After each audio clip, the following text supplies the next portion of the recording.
Good morning, everybody. That was a little bit of a fuss. They've changed the podium, and there's usually a microphone here. That's why I couldn't find the microphone. Sorry about that. Anyway, welcome, everybody. A lot of people here today seem to think that spring's arrived. But wait until tonight, and then they'll know it's not. But thanks for coming, and we haven't got any news or any other news, but Jeff will come up and tell you about the outings. So.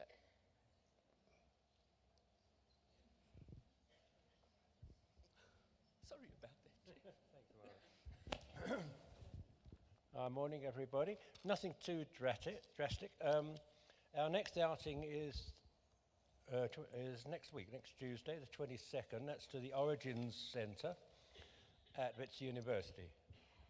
I've got the list going already. If anybody else has missed out somewhere would like to come and put your name on my list afterwards.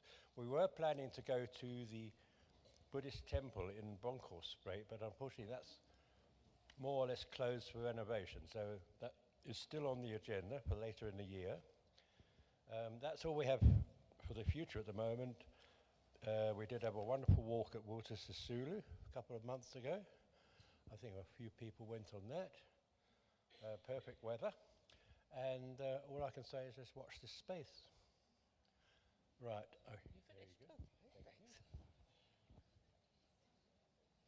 Okay, well, that was short and sweet. This morning, we've got Garth Jaffet to talk to us. We've had animals for the last couple of months, and now we're going to be more serious today. And the title of his talk is The Secret Power That Is Story. What's your story? How stories shape us and our world. And it sounds really, really interesting. Just a few words about Garth.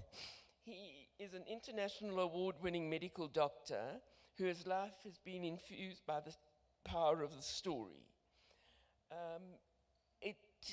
His interest in the story and health led to the creation of the Soul City TV radio dramas, reaching over 45 million people, educating in a wide variety of topics.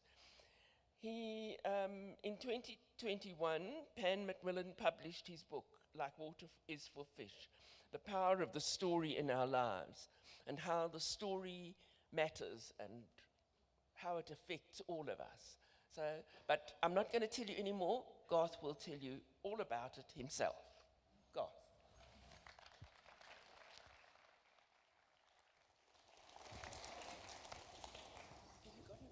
No, I've got this.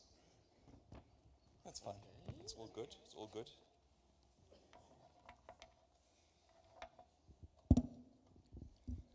Good morning.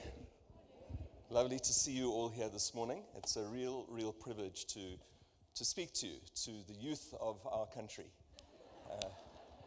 And I count myself amongst you because I am now a pensionable age. I turned 60 recently. And I'm now very keen to get all the discounts that I can possibly get hold of. So, as I say, age is in the mind, and I'm sure all of you are a really good example of that. It's extraordinary how when people say, I'm going to tell you a story, that it is in all our human nature to sit forward and listen. Let me tell you a story. So this morning I'm going to be talking to you about story. I'm going to be telling you some stories. I'm going to be asking you to reflect on your own story. And I'm also going to ask you to be interested in the story of others. So shall we begin? Let's begin with a story. The year was 1907. An 18-year-old pale-faced youth, his shock of black plastered hair was plastered to his scalp by the persistent drizzle. He waited at the door of the Vienna Opera House for the doors to open. Tonight he was going to use his meager savings to get the cheap seats at the Opera Rienzi. It's a story of a 24-year-old, it's by Wagner. It's a story of a 24-year-old man, an innkeeper's son, who persuaded the Roman people to drive out the corrupt Senate by reminding them of the magnificent past of the Roman Empire. He sat spellbound through the performance. And later that rainy night, as he wandered the streets of Vienna, he was convinced that he'd seen his own destiny: to stride across the face of Europe, lead his people out of servitude, and to make his people great again. And he said that's where it all began. And who was that? It was Hitler. So as I say, when asked, he would say that's where it all began. And ironically, as he rose to power in those huge rallies, he would always play the theme tune from the opera Rienzi. And ironically, at the end of it, of the opera, Rienzi is a tragic victim. He's overthrown by the mob, and at the opera's close, he perishes. And history goes that actually when Hitler died in his bunker or committed suicide, that he had a copy of Rienzi with him. The power of story that shapes our lives. And Rienzi is not the only story that has shaped lives, shaped history. There's a whole range of stories, of narratives that have done that for years. One of my favorites is this one, The Christmas Carol by Charles Dickens. Do you know that actually before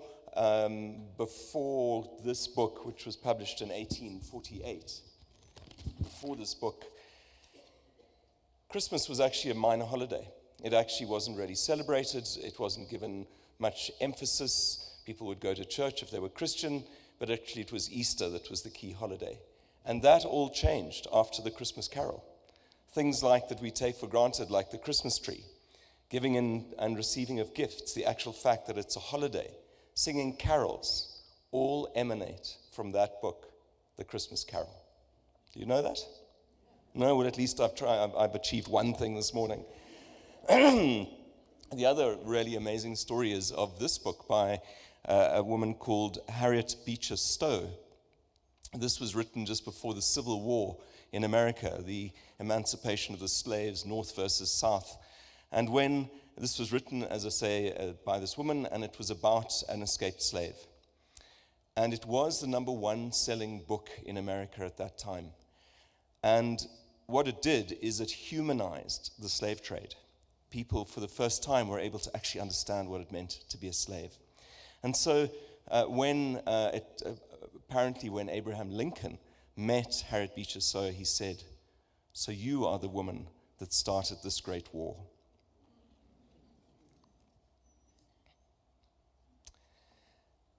So if you think about it, story is actually how we all try and make sense of our lives. It's the big meta stories, the stories of the Bible, the story of the Torah. It's how we use story to make a sense of where we're going. Who am I? What is important to me? How then shall I live? Story is what we use to actually infuse that into our lives and try and make sense, if we can, of our lives. And they are meta-narratives that have carried different people, even in this country, through really hard circumstances. And my dad is Jewish, or was, and so I've always been fascinated about the history of the Jews. And if you think about it, it's that massive meta-narrative of the history of the Jews that has actually enabled this small and disparate people to somehow, over thousands of years, to remain cohesive. I often ask people, how many Jews do you think there are in the world? And then people say 60, 70 million. There are 10 to 12 million Jews in this world, and yet the impact on history has been immense. And they have managed to keep an identity, etc., because of this meta-narrative, this concept of being the chosen people under God. And so these meta-narratives are often what binds us. And even in this country, you know, the history of this country, there was a meta-narrative around the Boers, the Voortrekkers, who believed that they were the chosen people.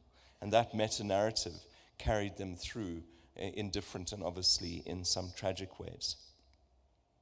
So I'm going to tell you a little bit about my story and why story has had... I was actually quite cute then. Yeah. quite a lot's changed, but anyway. Didn't have any stubble yet, anyway. Is I want to tell you a little bit about my story and maybe explain to you why I'm up here today and talking to you about story.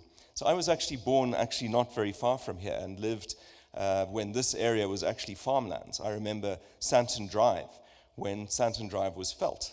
And we used to go and have picnics in Santon Drive. And there was a place called Sachs Corner, which was about the only, and some of you who are from this area will remember, it was about the only shop. So I was born not very far from here. And I was very fortunate. I had a very loving family. But I really did, from a very early age, suffer from quite severe anxiety. So when I went to nursery school, age whatever it was then, 4, I dropped out of nursery school after a week. So I'm not sure if you've met many nursery school dropouts, but now you have. So then my poor parents, I then stayed at home, went off to primary school, and I stayed there for a week. And then I dropped out of my primary school, and then my poor parents sent me off to join my sisters at Rodine. In those days, so I'm actually also a Rodine old girl, and in those days, they used to take some boys, and I think I was the last year. Yes.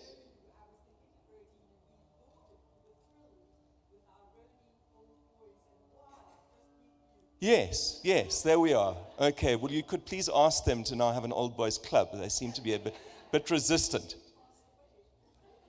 Well, no, one is still standing. After all this time, like Elton John.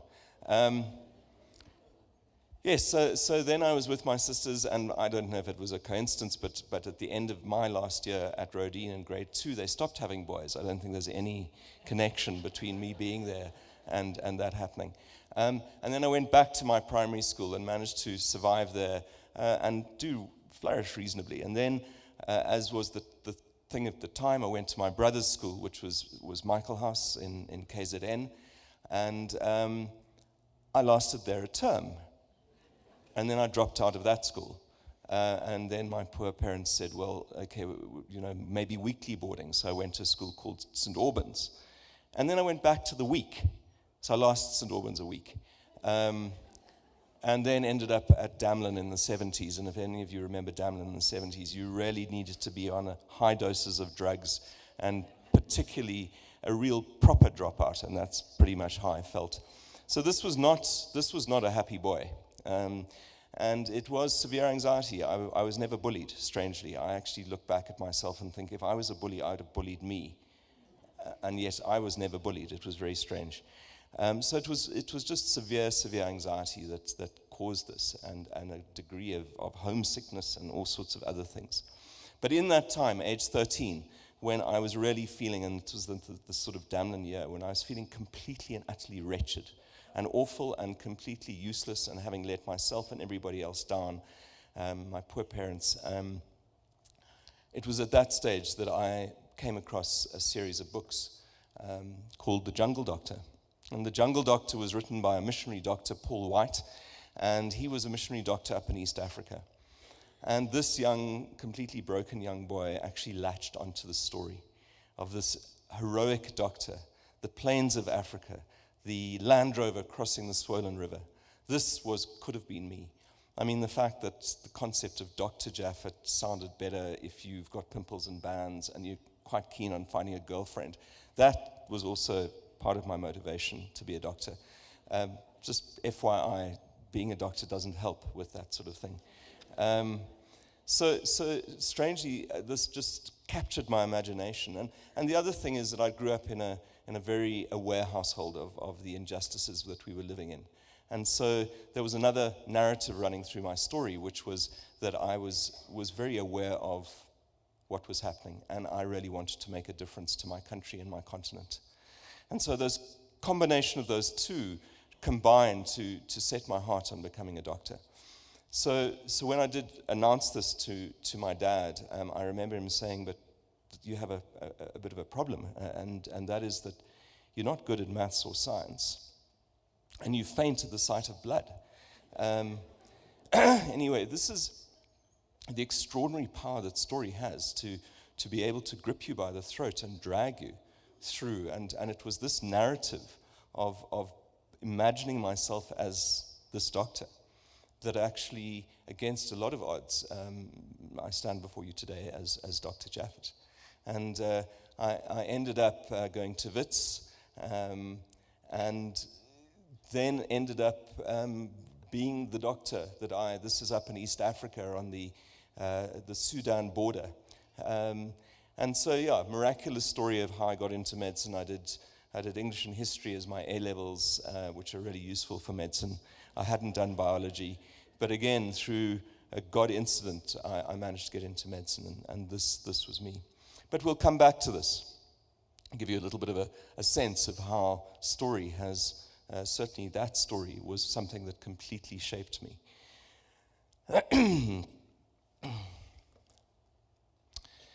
So there's obviously some magic at work here. There's something magical about story. I mean, what was it that absolutely captivated me? What was it that when I said to you earlier on, I'm going to tell you a story, absolutely, you were able to sit up in your seats? If I told you right now that quite recently there were 1,000 people that drowned in the migrant crossing the Mediterranean, that sounds tragic, and it is tragic. But if I told you the story of some of those people, I would engage you.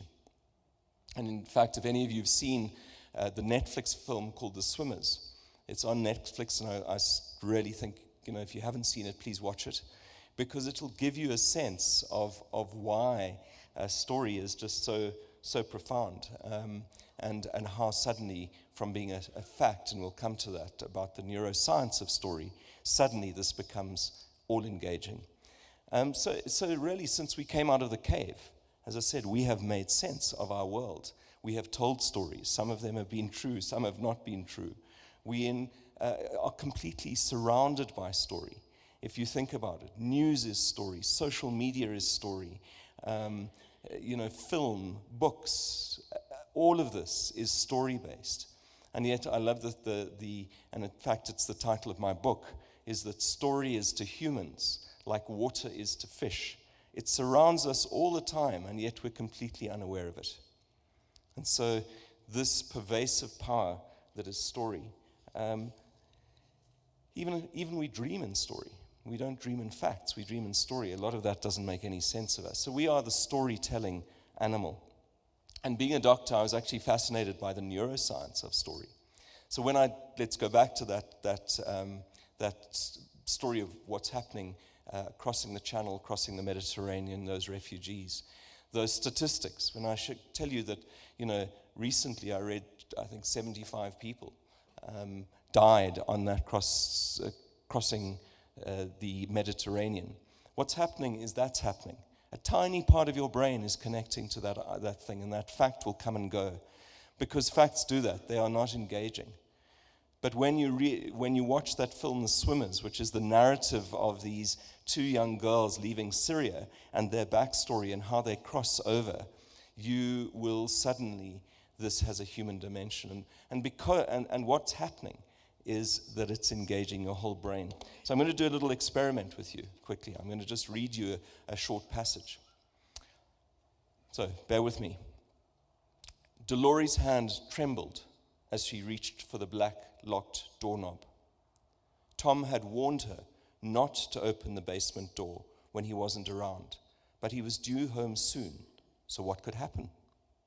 She bit her lip and tightened her fingers around the cold knob.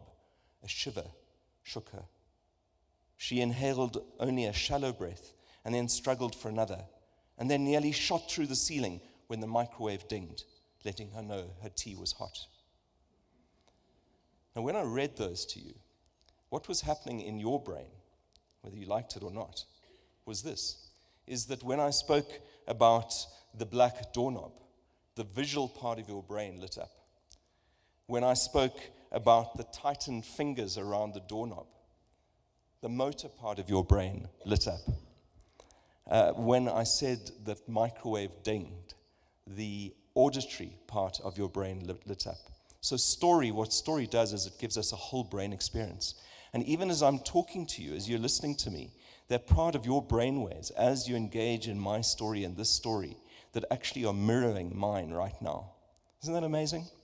And the other thing about story is that it provokes a whole lot of neurochemistry, of hormones that actually, so when you listen to the swimmers, that story of these girls crossing the thing, a hormone gets released called oxytocin. And that they call the love hormone. It's what makes you feel warm and fuzzy. Oxytocin is what makes us empathetic.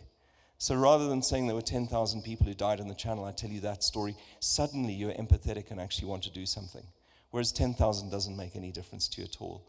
There are other hormones like cortisol, adrenaline, noradrenaline. Any of us who've watched a great film or read a great book know the feeling of how you can sweat, your heart races, etc. That is because story engages your whole brain. So there's very good reasons, as I say, why story is so profound. So let's just come back now to this story. So what happened to this young man, this man who had been so engaged by the story of the Jungle Doctor? After 11 very tough years, that was me. And it was hard. I hated a lot of it. The biochemistry, anatomy. I'd rather have put hot coals in my eyes than do that stuff. But anyway, fortunately for all of you, I'm no longer in practice because I'm really dangerous. So, although I did say that if somebody trips, breaks their hip, etc., I'll sort of vaguely be there for you. But essentially, what happened was that this was me, and I'd ended up in where I really wanted to be. This was my vision. This is what I'd worked so hard for, and yet I was absolutely miserable. I went from there to Alexandra Township. I was in Alex for 5 years in the early 90s at Alexandra Clinic, which if some of you will remember, some of you weren't born in the early 90s, but for those of you that were, that was a very violent time. And being head of pediatrics at Alexandra Clinic, I would see one battered and preventable issue like diarrhea, which was killing at least one child a day in Alexandra Township, 5 kilometers from here, from dehydration. And I realized that, in fact, I was probably no more than being like a vet. I was patching people up and sending them back into the same context. So this romantic view of, I'm going to change the world and, this is how I'm going to do it, really came down in a heap of flames. And so I became incredibly depressed. And for about 2 weeks, I gave up medicine. And I did 3 things. I went to see a priest who, to try and get the meta-narrative of my own life. I went to see a career counselor who said, maybe you can use medicine in another way. And I went to see a psychiatrist who said, you're depressed. And I said, yes, I know. And then I paid his bill. But jokes aside, I have been then on medication since that time. And I'm very happy to tell anyone who knows, and you'll know that it's working fine, so you're absolutely safe. But so that was my story. That I had this complete breakdown, and it was at that time funny, and we'll come to that. How at the lowest points in one's life, you look back and you think, if it wasn't for that low point, that would not have happened. And what happened as a result of that was suddenly realizing, what about telling stories that would engage people around key issues, like those children that were dying of diarrhea? What if I gave them a story that would deal with why? Give them an analogy about, it's like a bucket. If the bucket leaks and becomes empty, you've got to fill it up. You've got to keep on hydrating. And so I tell a story. And I walked into the office of Dr. Agri Cluster, the head of the Sowetan, and I said, I'm coming to write for you. And he said, fine. And I had a column called The Healthy Nation in the Sowetan and the Star. And on the day of that column, the circulation used to go up. It just happened to be the horse racing results the same day. But I will claim it was because of the success of the column. And so what happened is that I had that for a year, and I suddenly realized it was one of those aha moments. I suddenly, what about doing this on television and radio? What about creating a drama that would capture people at prime time? Not that sort of dry poster or the nurse speaks, but actually engaging stories. I didn't know about all this neuroscience and stuff, but I knew deep down that actually if you really want to connect with people, you tell them a story. And so that's what we did. And again, through a range of God instances, this was the start of something called Soul City, which in a time, particularly amongst our black population, became as well known as Coca-Cola. There are 12 communities that have called themselves Soul City. It's in its time, and I ran it for 17 years. It continues, but in a very different form. I then went through another sort of crisis moment of saying, actually, I don't believe this is it.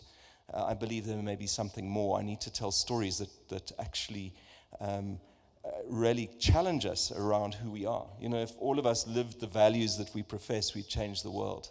I'm a Christian, and I often look at the Christian faith and say, you know, this is one of the most Christian continents in the world, and yet the gap between faith and action is huge. And what happened if we could challenge people with narratives that challenged them to actually live their faith, live their values? And that was the start of this, which is Heartlines. And you may have heard of a film called Beyond the River. We have a range of campaigns that actually are story-based. Think on empathy, called What's Your Story? We have Values and Money with something called Fathers Matter, and so on. So that is my story till today. But I want to talk to you today about two things. And maybe if I think about it, for me, this is the most important part of my talk. So for those of you that are nodding off, just use yourself a sort of, or to your neighbor, just to, hey, this could get interesting, just give him a nudge. I don't know, why has that suddenly gone off? Anyway, not to worry.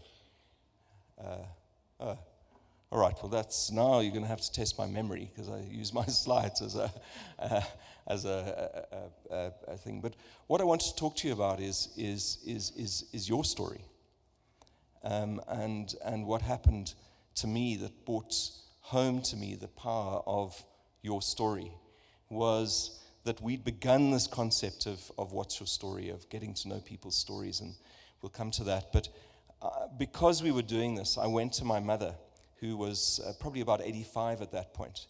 And all of us, we pick up snippets of our parents' stories.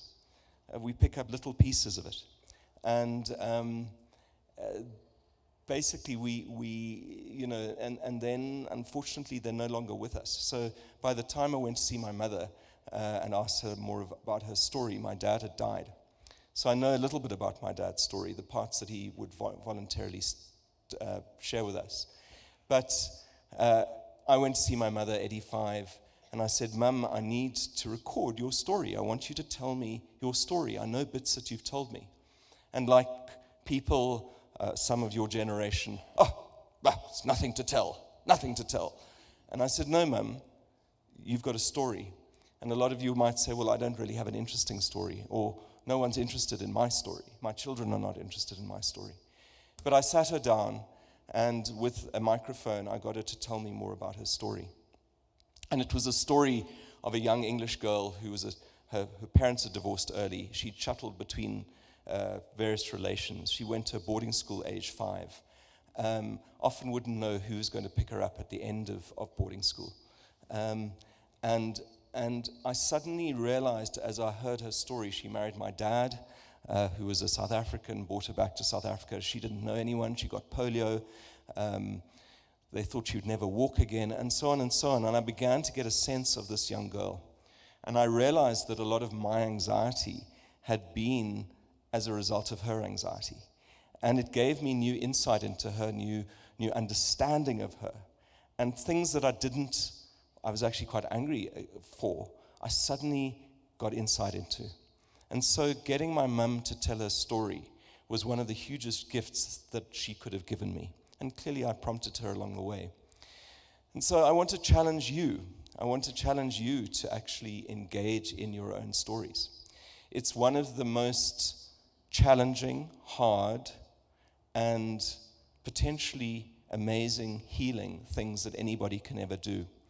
When I was in that process of complete breakdown, one of the things I did was to go off to a retreat center, a man called Jim Johnson in KZN.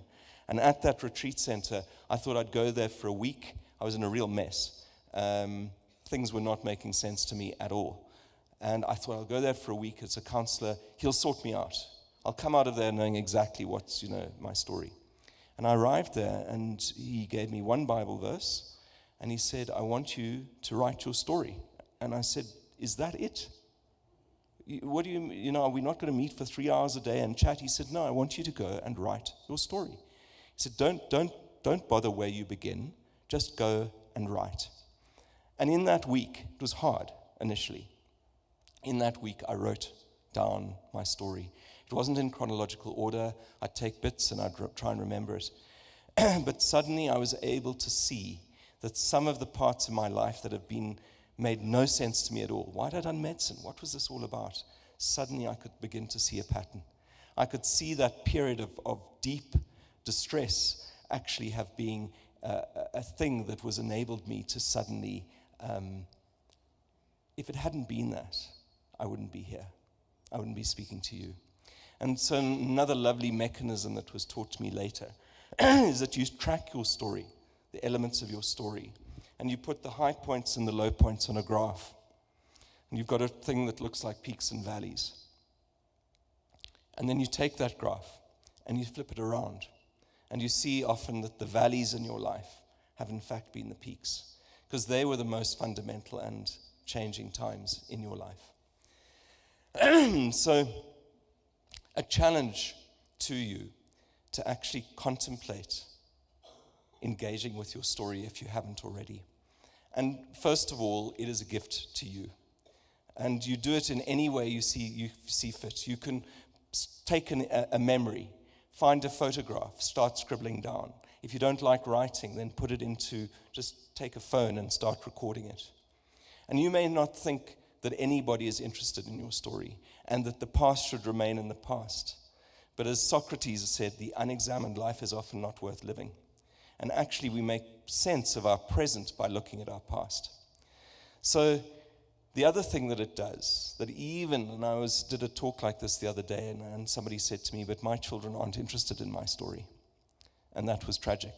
But you would be so surprised how much of a gift that might be for others later on.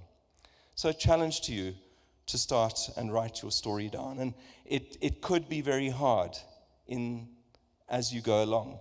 And maybe find a writing buddy. This is U3A, this is wonderful, and maybe challenge you to maybe as one of your events, maybe look at how to write your life story.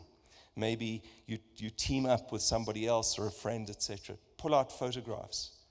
And now I know this, some of you would rather have your teeth removed without anesthetic than actually do this. But this is something I really, really want to encourage you. You have so much to offer. Your story is not over.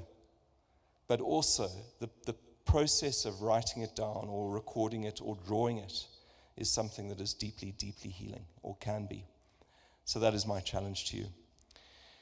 The second part of this is that once we engage with our own stories, is engaging with the stories of others. We have something called What's Your Story?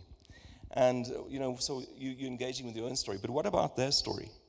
And I, in the same way that I thought I knew my mother, not until I'd sat down with her did I really understand my mother.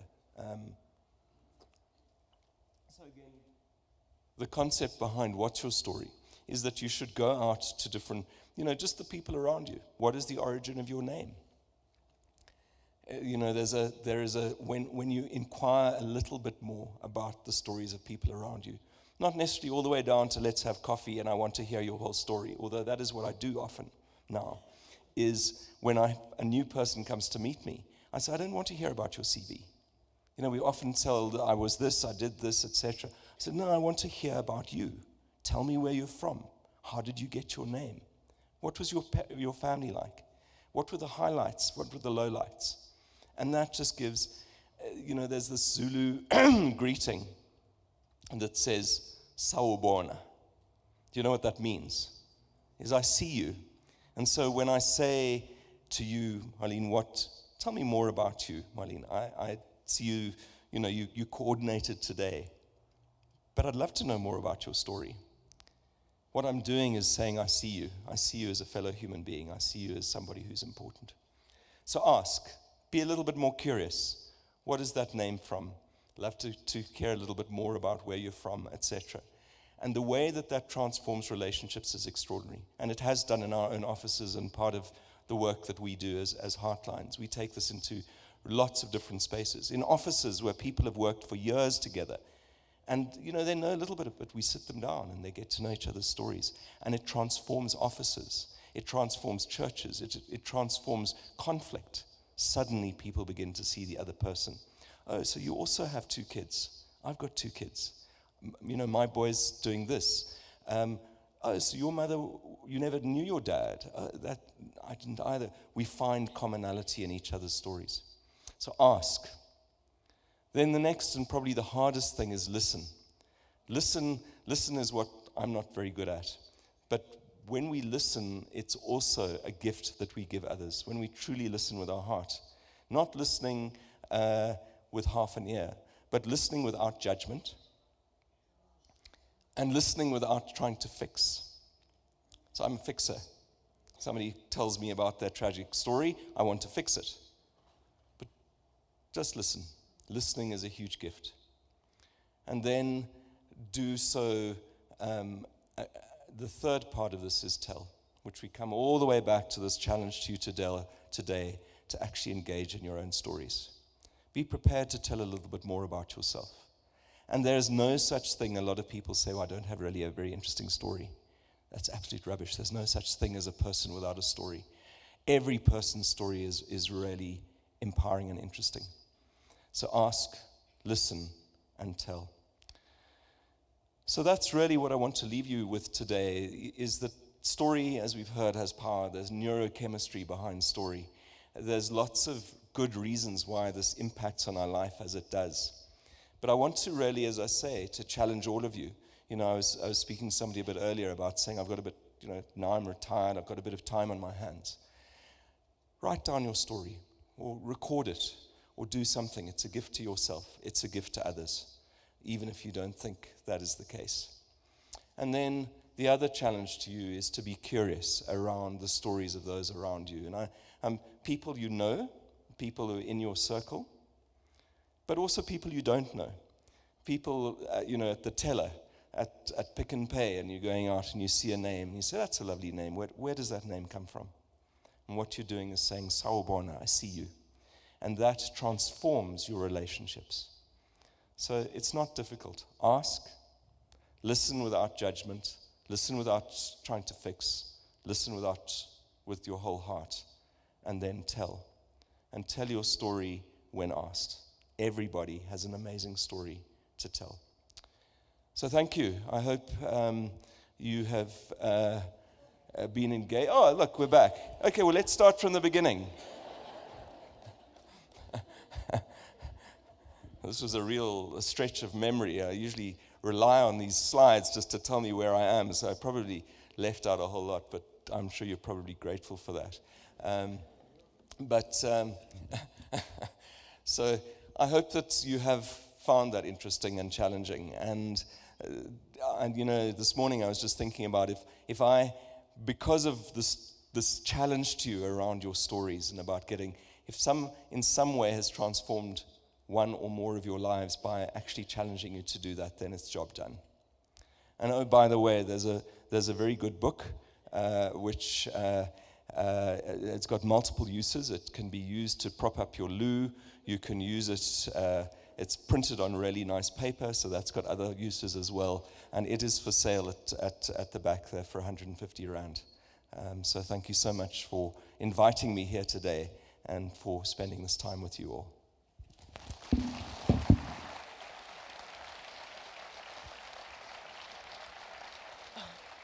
Thank you.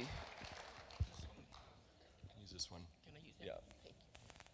These microphones are becoming a bit much today. Thank you, God. That was absolutely amazing. It really, really was. Even you had a problem with the start, and it went wonderfully. Thank you. I can't tell you how grateful we are for coming. Can I tell them that we're giving? Yes. And Garth has said that his honorarium today is going to his charity, the Heartlines. No, not to. It's going to Rays of Hope. Oh, Rays of Hope. It's going to this church's charity. Yeah. So I just want you to all know that. And now, if anybody has any questions, Garth is here to answer them. There's some. You're right that you don't actually understand people. You pass them by, even if they're sitting in front of you. And Can't hear you properly. I could hear him. Could you hear Yeah. him? oh, okay, right. Is that better? Yeah. Okay. And that even normally goes through to funerals. And okay, they can't hear. Can you hear me?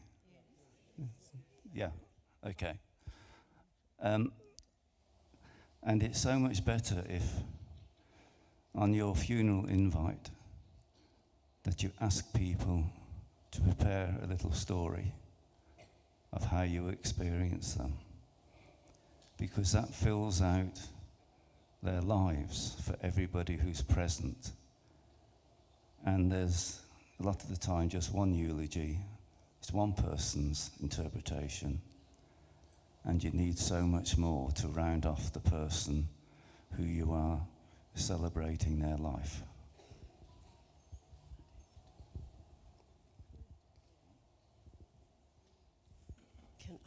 Can I use it? Thanks. Good morning, Garth. How are you? Garth, you once told me, and I thought it was so beautiful, you as a doctor, your wife as a doctor, you can heal bodies, but unless we've healed hearts in this country, we won't get anywhere. And for me, that's so real. Thank you. Is there any? Morning, Garth. Thank you very much. It was very entertaining, and you told us so much. But you also said be very curious, and I think that's my problem. What I want to know is your connections with the EWF, or the WEF, the World Economic Forum. How did you get involved with that? And what do you feel about their...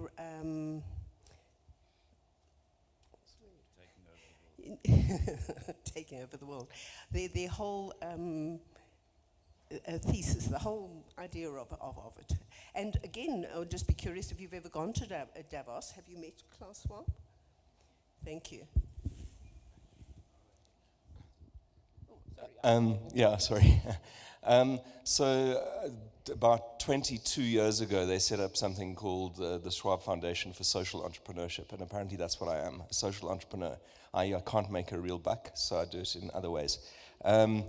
So that is part of the World Economic Forum, and so I've been to Davos 5 times, and basically for me it was a network. Think what you like about it. The reality is there's a lovely story about the founder of the Salvation Army, William Booth, who he was a great advocate of temperance, and he apparently would go around these towns that had these gin stills and breweries, etc. There's a time when like half the men were in the gutter, and he would preach temperance. And he went to one of these mill towns, and the head of the local brewery stood up and handed him a check, and he said, brothers and sisters, this money has been taken from you, and put your children and your husbands and your brothers in the gutter. This is dirty money, brothers. He said, but let us pray it clean. So in some ways, although I don't necessarily agree with the principles and processes behind the WEF, it is access to people who have money. And I have spent my life raising money to do the type of work we do. And so, in fact, Heartlines probably wouldn't be around if I hadn't actually been at the WEF. So, yeah, it is what it is, but it also gave me and gives me amazing access to people. So, yeah, that's the WEF story. Okay, hi. Yes. So the answer is, do I have anything to do with TV? So all Heartlines' interventions are story-based. So for instance, our most current program, all of them continue, is called Fathers Matter. It's about promoting the positive presence of men in the lives of children. And we've produced 6 half-hour films, all very research-based, very, very engaging. So they're on YouTube if you want them, but they've been on the SABC already twice. So we're very involved, but we don't, thankfully, I don't get to make them. Otherwise, it would be really bad. But use of visual and other media would be... No, I'm not knocking myself. I'm just telling you that the way in which I've been very fortunate is I know what I don't know, and I've found people that do know. So we use fantastic producers. The film Beyond the River, if you haven't seen it, it was on the circuit. I think it's still on Netflix. That's also one of ours. And we built the What's Your Story campaign around that, which is essentially 2 men doing the Doozy Canoe Marathon. One is young and black and poor from a township. The other is a middle-aged school teacher. It's a true story. And these two, it's a true story, and they combine to win gold in the Doozy. And it's not about canoeing, although that's the backdrop. It's about how they need to get rid of their assumptions and understanding. You're middle class and you're white, therefore your life is perfect. You're poor and black, and that means that you will be late, you will, et cetera, et cetera, et cetera. And they need to be curious about each other, get to know each other, in order to compete and win. And so that's the story behind Beyond the River. Yeah. Mike up there. Sorry, Garth. Our generation listened to a lot of stories thanks to Springbok Radio, Lux Radio Theatre, Mark Sachs, and where the generation today seem to watch a lot of stories. Do different parts of the brain light up when you listen as opposed to watch? It's a really good story, and I listened to all those stories, The Mind of Tracy Dark, Squad Cars, and Men from the Ministry. I used to fall asleep to those stories. And the answer is that as long as the story is engaging, whether it's visual or written or audio, it makes no difference. As long as that resonates with you, it compels you, then it doesn't matter what format the story is in. So the answer is absolutely no difference in terms of the neurochemistry, depending on what the input is. Yes? Human memory does tend to be selective. You might know about something that happened in your life, but you don't want to say.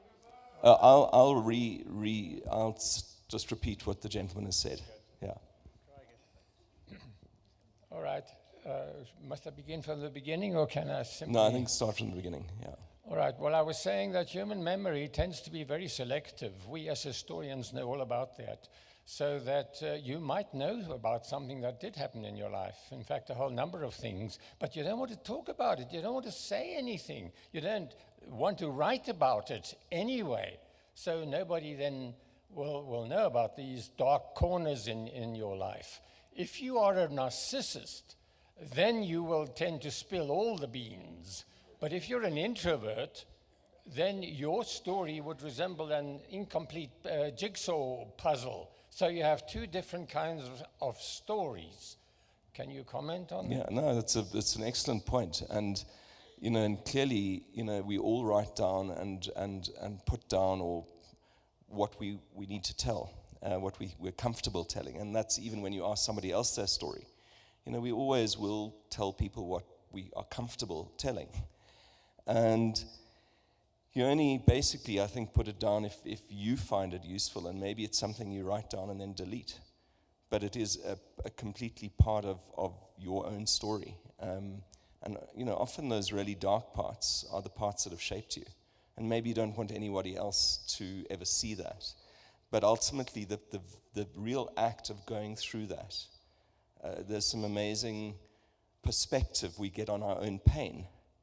Suddenly you get perspective or understand how that pain, perhaps you've dealt with it. Sometimes it's about being able to say, I've written it down, I've now released it. I'm no longer going to engage with that part of my story. It's no longer useful to me. So yeah, not everything you write down, record, etc. needs to be ever shared with anybody else. And the idea is that some of that, as I say, my mother didn't give me her complete story of that, I'm sure. But she gave me enough to actually give me insight into her. And that was a gift to me, which I wouldn't have got, and I wish I wish I'd had the chance to do it with my dad, and I never did.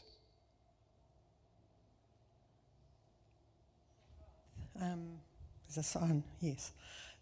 So I want to endorse what you have so beautifully presented to us this morning.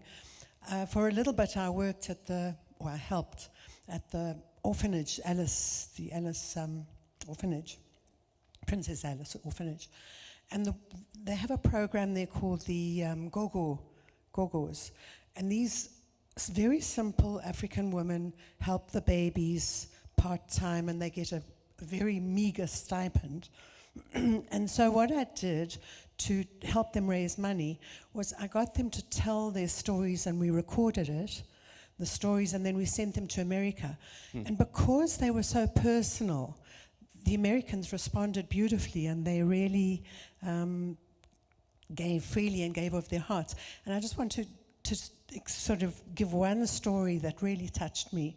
Was this woman said that she had been raised to know that black knees, the black men chose women based on the color of their knees. And if you had black knees, that meant you were a worker, because obviously you were on your knees and you scrubbed floors, so that was a good wife if you needed a working wife. And she said I was determined not to have black knees. So my granny made me pads for my knees. So when I did scrub the floors, I didn't get the black knees. And so she said I married a man of good standing. Sure. And you know, like, what was so touching for me as well was that you get to know people on a completely different level when you hear their story. So Garth, I'm all for stories, and people tell your stories. We get to know each other, and we see a completely different aspect, especially people of different races, of different nationalities. And our country's so rich and full of stories. Thank you, Garth. Yeah, I mean, and you know, that was the genesis of our program, What's Your Story, is to say, actually, we are such a divided nation, and yet we have so much potential. How do we actually cross divides? And the answer was, let's create a movement where people begin to tell and listen to each other's stories. And it is transformatory. And yeah, that little story illustrates so much, doesn't it? Yeah. So you'll find it on our website. It's called What's Your Story? And there's lots of different... by the way, if you do want to actually engage as U3A with actually helping people to actually record their stories, we can maybe help you. Actually, there are tools available. This is not new. Nothing's new under the sun. But What's Your Story is there's resources for use in churches, which has Bible studies and helps small groups get to know each other better. There are resources for use in schools, which is integrate with curriculum. We are also in the workplace, and you can use a lot of our tools without a facilitator. You don't need the expert to come and help you. So whatsyourstory.org.za, or just go through the Heartlines website and look for What's Your Story, and there's lots of video and resources there. I don't know, you can point out who we need to.